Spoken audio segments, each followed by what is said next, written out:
देखो ये क्वेश्चन करना है 3-6 फेड डाइस। अब सारे डाइस 6 फेस ही होते हैं, आमतौर पे लिख देते हैं लोग। आर थ्रोन टुगेदर, एक साथ फेंके गए। Find probability that sum of numbers appear on them is k, मतलब उस पर जो नंबर्स आएंगे नंबर्स का सम के होना चाहिए, और के 3 to 8 के बीच में कुछ भी हो सकता है। देखो ध्यान दो, सबसे पहले तो 3 डाइस अगर फेंक रहे हैं तो NS कितना हो जाएगा, 6 की पावर 3 हो जाएगा, है ना। अगर हम 3 डाइस को थ्रो कर रहे हैं तो NS हो जाएगा 6 की पावर 3। ठीक है, ध्यान दो। अब हमें नंबर्स का सम के चाहिए। 3 डाइस हैं तो नंबर्स का सम के चाहिए, मतलब ऐसे समझो x1 plus x2 plus x3 बराबर के होना चाहिए, है ना। 3 डाइस हैं तो नंबर्स का सम के होना चाहिए।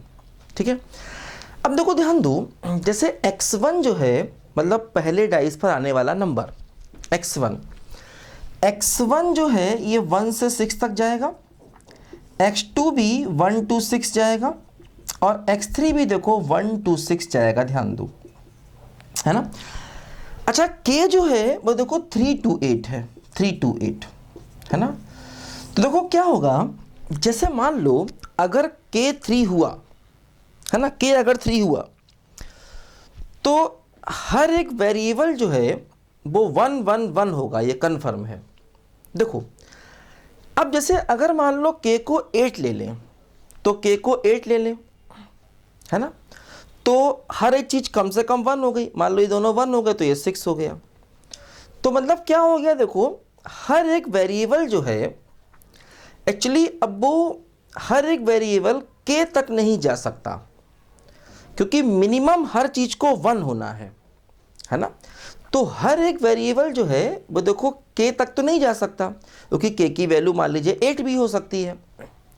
तो मैंने बताया था, देखो जैसे ये क्वेश्चन होता है कि x1 प्लस x2 से लेकर के xr बराबर n, तो मान लीजिए हर एक वेरिएबल अगर 0 से r तक जाए, हर एक वेरिएबल 0 से n तक जाए, तो मैंने बताया था कि उस केस में हम लगा सकते हैं formula n plus r minus 1 C r minus 1। लेकिन अगर हर एक वेरिएबल 1 से लेकर के n तक जाए, अब देखो ध्यान दो, जैसे होता क्या है यहाँ पर, जैसे कि हर एक वेरिएबल जब कम से कम 1 है तो वो n वैल्यू कभी नहीं ले सकता, क्योंकि अगर मान लो x1 की वैल्यू n हो गई और बाकी सब कम से कम 1 होंगे तो वो कभी पॉसिबल नहीं है। तो इसका मतलब जब मिनिमम वैल्यू 1 होती है तो मैक्सिमम n हो जरूरी नहीं है, क्योंकि x1 की वैल्यू n नहीं हो सकती, क्योंकि सबको कम से कम 1 होना है। अगर ये अकेला ही n हो गया तो बाकी सब 1 कैसे हो सकते हैं, क्योंकि सम n चाहिए। तो ऐसे केस में अपर लिमिट अपने आप ही चेंज हो जाती है, लेकिन देखना पड़ता है कि सारी पॉसिबल वैल्यूज मिल रही हैं कि नहीं मिल रही हैं। तो ऐसे केस में हमारा फार्मूला होता है n minus 1 C r minus 1। मैंने बताया था आपको, अगर हर एक वेरिएबल कम से कम 1 है और अगर हर एक वेरिएबल कम से कम 0 है तो ये फार्मूला होता है। अब देखो हर एक वेरिएबल कम से कम 1 है तो क्या होगा, अब हर एक वेरिएबल 6 भी हो सकता है ना। तो मतलब जो वेरिएबल हमारे हैं वो सारे के सारी अपनी पॉसिबल वैल्यूज ले सकते हैं, है ना। मतलब जैसे अगर मान लो k 4 हुआ तब हर एक वेरिएबल 1 से 4 चला जाएगा, कोई दिक्कत नहीं है। k 5 हुआ तब भी हर एक वेरिएबल 1 से लेकर के, है ना, 5 तक जा सकता है। लेकिन देखो अगर k 8 हुआ तो हर एक वेरिएबल 8 तक जा ही नहीं सकता, है ना। ऐसे मान लो k की वैल्यू 8 हो गई, तो अगर k की मान लो हम ऐसा कहें कि x1 plus x2 plus x3 बराबर 8, और हर एक वेरिएबल कम से कम 1 होना है। तो अगर हर एक वेरिएबल कम से कम 1 होना है तो हर एक वेरिएबल 8 तक जा ही नहीं सकता, क्योंकि अगर मान लो ये 8 हो गया तो ये दोनों फिर 1 1 नहीं हो सकते, क्योंकि कम से कम हर एक वेरिएबल को 1 होना है। तो देखो ध्यान दो, ऐसे केस में थोड़ा दिमाग से काम हमें लेना होता है, क्योंकि अब हर एक वेरिएबल 8 नहीं हो सकता तो, लेकिन हाँ हर एक वेरिएबल 6 हो सकता है, मैक्सिमम 6 जा सकता है हर एक वेरिएबल, और वो यहाँ पर है हर एक वेरिएबल मैक्सिमम 6 जा रहा है। तो हर एक वेरिएबल को अपनी पूरी की पूरी वैल्यूज लेने का मौका मिल रहा है, मतलब अपनी यहाँ पर जो अपर लिमिट है वहाँ तक हर एक वेरिएबल जा रहा है, तो इसलिए हम इसमें डायरेक्ट फार्मूला n-1 CR-1 लगा सकते हैं, है ना। नहीं तो फिर कोफिशिएंट वाले मेथड से करना पड़ता है। अगर हमें जरा भी कंफ्यूजन हो तो कोफिशिएंट के मेथड से करना पड़ता है ना। तो मैंने बताया था कि ये फार्मूले डायरेक्ट तभी लगते हैं जब हर एक वेरिएबल मैक्सिमम n जाए। लेकिन देखो, जब हर एक वेरिएबल कम से कम 1 होता है तो हर एक वेरिएबल मैक्सिमम n जा ही नहीं सकता। तो उस केस में क्या होता है कि भाई जो पॉसिबिलिटी है मैक्सिमम की वो देखनी पड़ती है क्या। तब देखो, जैसे यहाँ पर हर एक वेरिएबल की मैक्सिमम पॉसिबिलिटी 6 है ना, हर एक वेरिएबल की मैक्सिमम पॉसिबिलिटी 6 है। अब जैसे मान लो, क्योंकि मान लो ये भी 1 होना है, ये भी 1 होना है, तो ये 6 हो सकता है अधिक से अधिक, या ये 1 होना है, ये 1 होना है, तो अधिक से अधिक 6 हो सकता है। तो हर एक वेरिएबल मैक्सिमम 6 तक जा सकता है ना, 8 जा ही नहीं सकता। अब जैसे मान लो अगर मैं ये लिखूं x1 x2 x3 बराबर 9 लिखूं, तो अब यहाँ पर हर एक वेरिएबल मैक्सिमम 7 जा सकता है अपने आप ही। ये अपर लिमिट ऐसे केस में अपने आप ही चेंज हो जाती है, तो हर एक वेरिएबल मैक्सिमम 7 जा सकता है, जबकि यहाँ पर देखो ये 7 तक नहीं जा रहा। तो अगर यहाँ पर हम ये वैल्यू 9 ले लेंगे तो फार्मूला डायरेक्ट नहीं लगा सकते, क्योंकि यहाँ पर जो डाइस है, डाइस पर मैक्सिमम नंबर 6 आ सकता है। तो जब मिनिमम वैल्यू 1 होती है तो अपर लिमिट अपने आप ही वो n नहीं रहती, लिखा जरूर जाता है लेकिन वो n रह नहीं सकती, है ना। जैसे यहाँ पर देखो अपर लिमिट जो है वो 1 से 8 तक नहीं हो सकती, क्योंकि अगर ये 8 हो गया और इन दोनों को कम से कम 1 होना है तो सम 8 हो नहीं सकता कभी भी, है ना। हाँ, जब मिनिमम वैल्यू 0 होती है तब तो हर एक वेरिएबल n तक जाता है और जाना भी चाहिए, लेकिन जब सबकी मिनिमम वैल्यू 1 होती है तो हर एक वेरिएबल बेसिकली वो n तक नहीं जा पाता। तो देखना पड़ता है हर एक वेरिएबल कहाँ तक जा रहा है।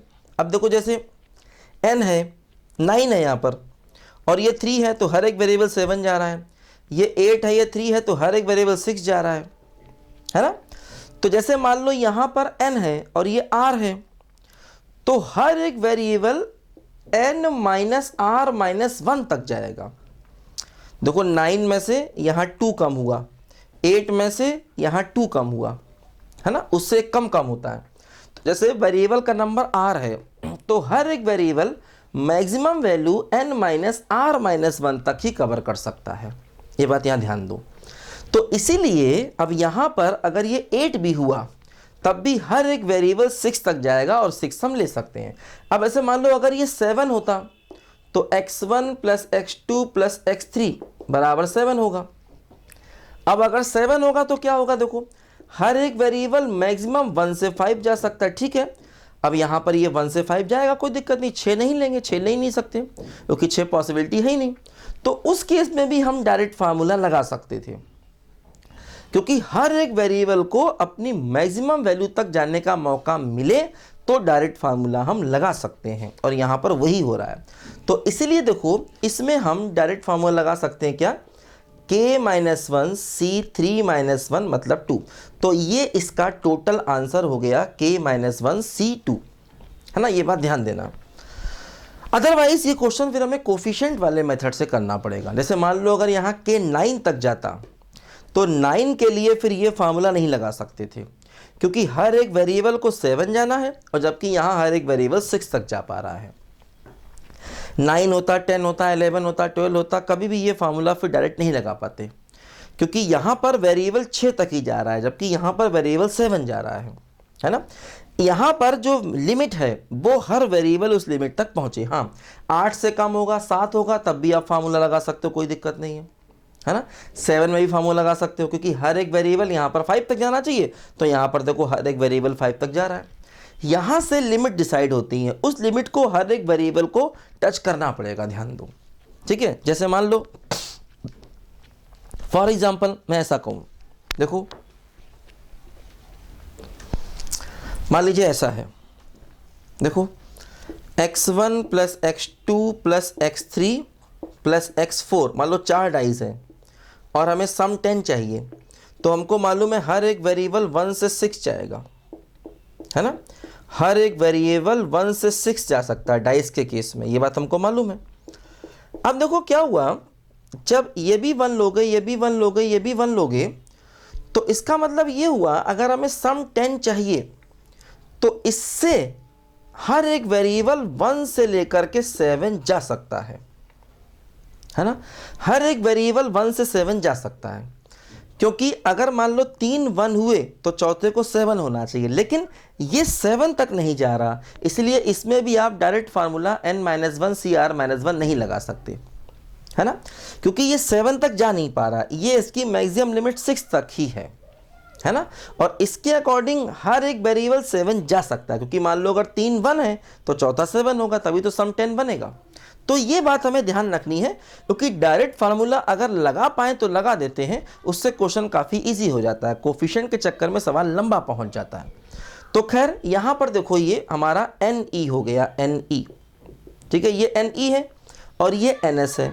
तो देखो प्रोबेबिलिटी क्या हो गया, प्रोबेबिलिटी हो गया NE/NS, तो K-1C2/6 ये हमारे क्वेश्चन का देखो इस सवाल का आंसर हो गया। तो डाइस पर सम वाले सवालों में ये फार्मूले हमारे काम आते हैं, या कोफिशिएंट वाला मेथड काम आता है, ध्यान देना। और उसमें डायरेक्ट फार्मूला अगर लगा पाए तो लगा देते। अब जैसे मान लो यहाँ पर अगर 9 होता फॉर एग्जाम्पल, तो अब हर एक वेरिएबल 7 तक नहीं बल्कि 6 तक जाता, और यहाँ पर हर एक वेरिएबल 6 जा रहा है, तो इसमें हम डायरेक्ट फार्मूला लगा सकते थे। मतलब इसके सोल्यूशन हो जाते n-1 CR-1, तो 8 C3 देखो इसके नंबर ऑफ आंसर्स हो जाते, ध्यान दो, है ना। तो कोशिश करते हैं कि डायरेक्ट फार्मूला लग पाए, अगर लग पाए तो लगाना चाहिए, क्योंकि इससे क्वेश्चन काफ़ी इजी हो जाता है। तो ये इस क्वेश्चन का आंसर है। अब देखो इसी में एक और सवाल हमको दिया गया, अगर मान लो K ऐसा होता है, जैसे यहाँ पर K 3 से 8 तक है, तो हमने डायरेक्ट फार्मूला देखो लगा दिया।